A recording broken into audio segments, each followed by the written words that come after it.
माझी जी भूमिका होती ती जिल्ह्याला संपूर्ण महाराष्ट्राला माझी भूमिकेची कल्पना आहे। आम्ही सगळ्यांनी मी असेल किंवा आमचे पाचही आमदार असतील या सगळ्यांची भूमिका होती की इथे आपण गेल्या अनेक वर्षापासून शिवसेना आणि भारतीय जनता पक्षाची नैसर्गिक युती आहे आणि त्या युतीमध्ये ही जागा विधान परिषदेची जागा ही आम्हाला सुटावी अशी आमची रास्त मागणी होती। याचं कारणही तसं होतं की मागच्या 3 टर्म आदरणीय विजू दादा वाणी हे या विधान परिषदेचे आमदार, शरद वाणी या विधान परिषदेचे आमदार होते, त्याच्यामुळे ही जागा आम्हाला सोडावी अशी आमची रास्त मागणी होती। परंतु त्या मागणीला आम्हाला अपयश आलं आणि आता ही जागा भारतीय जनता पक्षाला सुटलेली आहे। त्याच्यामुळे आम्ही आमच्या तलवारी मॅन करून महायुतीचा जो निर्णय आहे, जो आदेश आम्हाला आदरणीय एकनाथ शिंदे साहेबांनी दिला आहे की युती धर्म पाळायचा आहे, तो धर्म पाळण्यासाठी आम्ही सज्ज आहोत। आता युती उमेदवार आहेत रेश्मा काळेताई यांचा आपण प्रचार करणार। मी तुम्हाला पहिलेच सांगितलं की पहिली गोष्ट म्हणजे आमचे नेते आदरणीय एकनाथ शिंदे साहेबांचे स्पष्ट निर्देश आहेत की आपल्या सर्व शिवसेनेच्या लोकांनी आपल्या युतीचा धर्म पाळावा। तो धर्म पाळत आम्ही सगळेच आमदार आपल्या युतीचा धर्म पाळून महायुतीचा जो कोणी उमेदवार असेल त्या उमेदवाराच्या पाठीशी आम्ही खंबीरपणे उभे राहू। राहिला काळेताईंचा विषय, तर निश्चित त्यांच्या स्थानिक लेवलला ज्या काही नाराज्या होत्या त्या नाराजींमुळे त्या ताई माघारी घेऊ शकल्या नाही। परंतु मी कालपासून पाहतोय की मग नाशिकमध्ये भारतीय जनता पक्षाचे गीते, गोकुळ गीते यांची बंडखोरी झालेली आहे। त्याच पद्धतीने जळगावमध्ये शिवसेनेच्या आमच्या काळेताईंची बंडखोरी झालेली आहे।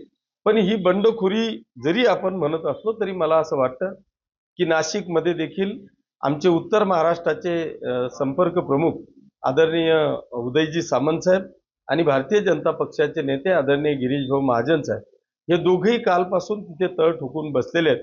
मला खात्री आहे की आदरणीय गोकुळजी गीते यांना ते पाठिंबा जाहीर करायला भाग पाडतील आणि त्याच पद्धतीने जळगावमध्ये सुद्धा ज्या आमच्या काळेताई आहेत त्या कदाचित पाठिंबा देऊ शकतील असं माझं मत आहे।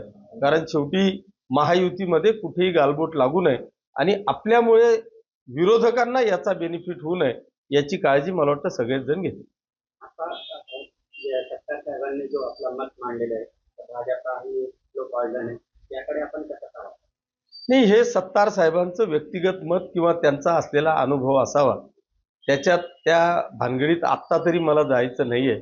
कारण सत्तार साहेबांचा पहिला बळी, सत्तार साहेबांपेक्षाही पहिला बळी हा किशोरप्पाचा आहे। पण आता इलेक्शनचा पिरियड आहे, या 18 तारखेला आमच्या विधान परिषदेचं इलेक्शन आहे, त्याच्यामुळे मी त्या विषयावर बोलणार नाही।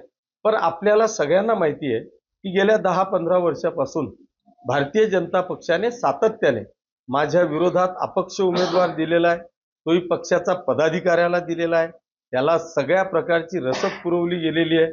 असं असताना त्याचं डिमोशन करण्यापेक्षा त्यांना प्रमोशन देण्यामध्ये भारतीय जनता पक्ष यांनी तयारी दाखवलेली आहे।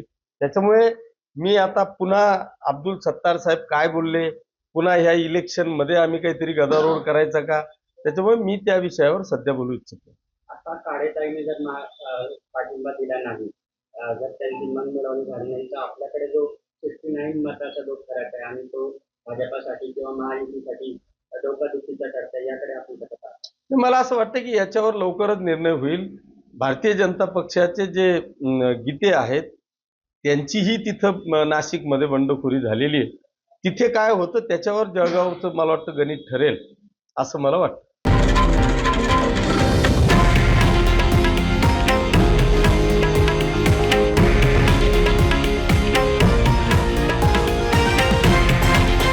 हे आहे देशातील नंबर 1 न्यूज नेटवर्क आणि आपण पाहत आहात TV9 मराठी, एकमेव।